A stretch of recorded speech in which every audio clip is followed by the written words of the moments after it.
Online জুয়া কোম্পানির শুভেচ্ছা দূত হয়েছেন আলোচিত চিত্রনায়িকা পরীমনি। রোববার নায়িকা নিজেই তার ফেসবুক পেজে ওই কোম্পানির একটি বিজ্ঞাপন পোস্ট করেছেন। ভিডিওতে তিনি জুয়ার ওয়েবসাইটটি ভিজিট করতে সবাইকে আমন্ত্রণ জানান। প্রায় 1.5 মিনিটের ওই বিজ্ঞাপনে দেখা যায় হলে বসে সিনেমা দেখছেন পরীমনি। এমন সময় তার মোবাইলে জুয়া কোম্পানির থেকে 10,000 টাকা জেতার মেসেজ আসে। খুশিতে চিৎকার করে ওঠেন তিনি।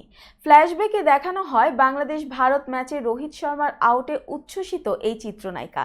এরপর তাকে বলতে শোনা যায়, একটু আনন্দে মেতে উঠেছিলাম, তুমিও পারো আমার মতো টিম বানিয়ে ম্যাচ প্রেডিক্ট করে জিতে নিতে নানা উপহার। ওয়েবসাইটে চলে যাও আর পেয়ে যাও আরও তথ্য।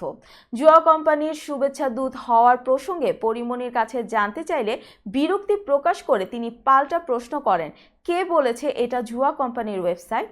ভালো করে খোঁজ নিয়ে ফোন করুন।